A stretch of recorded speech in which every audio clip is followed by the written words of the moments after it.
Hey friends, welcome to my channel. तो आज नया दिन है, नया व्लॉग है और दो गुड न्यूज़ हैं जो कि मैं आपके साथ शेयर करना चाहती हूँ। और मुझे ये न्यूज़ बहुत अच्छी लगी क्योंकि जब मैंने कनाडा आना था तो ये रिलैक्सेशन नहीं थी। तो मैं चाहती थी कि ये जो भी न्यूज़ है मैं अपने चैनल पे अपडेट करूँ। तो आज मैं वही न्यूज़ आपके सामने लेकर आई हूँ। तो दो गुड न्यूज़ है। फर्स्ट न्यूज़ के बारे में बात कर लेते हैं। कनाडा गवर्नमेंट ने कुछ अनाउंस किया है regarding direct and indirect flights. जो पहली न्यूज़ है वो मैं आपको बता देती हूँ। वो ये है कि जब भी आप इनडायरेक्ट रूट से जाते हो आपको थर्ड कंट्री से कोविड का टेस्ट करवाना पड़ता था, जो कि अभी उसकी रिलैक्सेशन दे दी गई है और आपको अभी कोई भी थर्ड कंट्री इनडायरेक्ट रूट से वाई लंदन जाना है, वाई दुबई जाना है, तो आपको कोई भी टेस्ट करवाने की ज़रूरत नहीं है। तो एक ये बहुत बड़ी रिलैक्सेशन है। तो जो भी गवर्नमेंट ने स्टेटमेंट दी है मैं एज इट इज़ पढ़ देती हूँ। Canada has announced relaxation in कोविड-19 testing norms of Indians in its latest travel update. As per the reports, travellers from India will no longer be required to take pre departure कोविड-19 test from a third country before entering Canadian border. तो पहली news ये है और आगे इसमें कहा गया है, in its latest communication transport Canada remove the pre departure test guidelines for travellers entering Canada on direct or indirect flights from India, as they are no longer required to obtain a valid negative pre-departure COVID-19 test from a third country. As such, they will now be subjected to the same pre-entry test requirements regardless of where they are traveling from.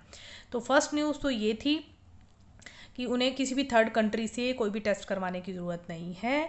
और दूसरी जो सी news है वो भी बहुत अच्छी है, क्योंकि उसमें क्या हो रहा था कि आपको जेन स्ट्रिंग वहाँ पर लेबोरेटरी है दिल्ली, न्यू दिल्ली में एयरपोर्ट पे, वहाँ से आपको टेस्ट मैंडेटरी था, जो कि उसकी कंडीशन को ख़त्म कर दिया गया है। आप कहीं से भी टेस्ट करवा सकते हैं, बट जो कि कंडीशन ये रहेगी कि जो भी टेस्ट होगा वो ICMR मतलब Indian council of medical research से अप्रूव लेबोरेटरी से होगा, तो लैब से होगा। तो ये ध्यान में आपने रखना है। तो दूसरी न्यूज़ यही है कि आपको पहले 10 घंटे 15 घंटे लोगों को होटल्स वगैरह में रुकना पड़ता था, तो वो कंडीशन ख़त्म कर दी गई है। तो मैं एज इट इज़ उनकी रिपोर्ट पढ़ देती हूँ।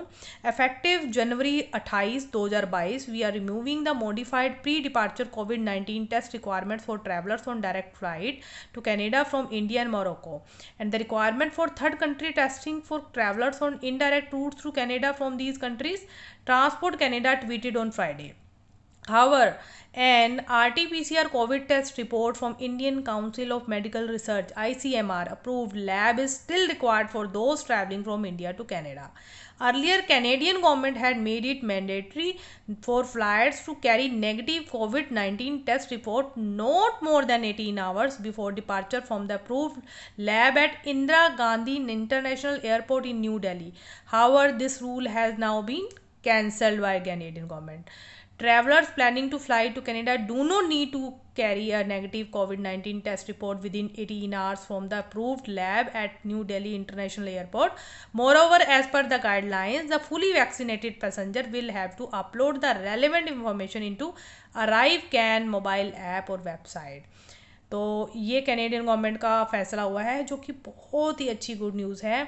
अभी आपको 10 घंटे पहले जाने की ज़रूरत नहीं है एयरपोर्ट पे और वहाँ पर टेस्ट कराने की ज़रूरत नहीं है। आप कोई भी ICMR अप्रूव लैब से अपना टेस्ट करवा के जाइए और अपना वहाँ पर फ़्लाइट पकड़िए। और डायरेक्ट फ़्लाइट्स की जहाँ तक बात है, थोड़ी कॉस्टली ज़रूर है, बट ये है कि जो इनडायरेक्ट है अभी भी वो टाइम कंज्यूमिंग है बहुत। 24 to 25 आवर्स लग रहे हैं उसमें। डायरेक्ट फ़्लाइट 15 आवर्स में पहुंच रही है, तो वो आपने डिसाइड करना है। बट ये जो दो रिलैक्सेशन है ये बहुत ही बड़ी गुड न्यूज़ है और मुझे पर्सनली बहुत अच्छा लगा है। तो आज जो टेम्परेचर है वो बहुत अच्छा है। मैं ये वीडियो शूट कर रही हूँ तो आज जो टेम्परेचर है वो 4 डिग्री है। तो जो 4 डिग्री टेम्परेचर होता है उसमें ऐसा फील होता है कि कनाडा में कि गर्मी है, क्योंकि यहाँ पर जो -10 -20 टेम्परेचर जाता है उसमें ही ठंड लगती है ऐसे पैदल चलने में। लेकिन अगर 4 डिग्री है टेम्परेचर तो बर्फ़ भी पिघलने लग जाती है और बहुत ही अच्छा मौसम होता है। बहुत वॉक करने के लिए तो बहुत ही अच्छा है। तो मैं आपको एक लेक दिखाती हूँ जो कि मेरे घर के नियर बाय है। अभी पूरी तरह से फ्रोज़न है और बट उस पे जाना बहुत ही अभी डेंजरस है। तो मैं आपको आगे आगे दिखाती हूँ कि वो लेक कहाँ पर है, कैसे है। ये देखिए ये लेक है, और किसी ने अपना कार्ट वहाँ पर छोड़ दिया है। मैं आपको कार्ट दिखाती हूँ जूम करके। और वैसे तो यहाँ पर ये जब भी मैं नवंबर में आती थी तो पानी होता था, तो अभी फ्रोज़न हो गया। ये देखिए कार्ट है किसी का यहाँ पे।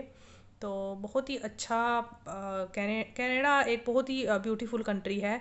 और जहाँ भी आप चले जाओगे वहाँ पर ब्यूटी ब्यूटी है। इसकी विंटर्स में भी ब्यूटी है, समर में भी ब्यूटी है। समर में लोग बाहर निकलते हैं, बहुत ही इंजॉय करते हैं। और सर्दियों में भी ऐसा नहीं है कि बाहर नहीं निकलते। मोस्टली वो बाहर जो भी हाँ आइस से रिलेटेड स्पोर्ट्स हैं उन्हें इंजॉय करते हैं। तो आज का ये मेरा ब्लॉग आपको कैसा लगा, कैसी लगी न्यूज़, तो मेरे चैनल को सब्सक्राइब करें और मुझे मोटिवेशन दें ताकि मैं आगे नए ब्लॉग लेकर आती रहूं। और मुझे ऐसे लगता है कि जो सबसे मेन इंफॉर्मेशन है, जो कि कनाडा इमिग्रेंट बनना चाहते हैं उनके लिए ये हो रहेगी कि कौन से ऐसे जो भी प्रोग्राम हैं जिनमें हम वो एनरोल कर सकते हैं और इजीली आ सकते हैं। तो आने वाले टाइम में वो मैं इंफॉर्मेशन शेयर करती रहूँगी। तो थैंक यू सो मच।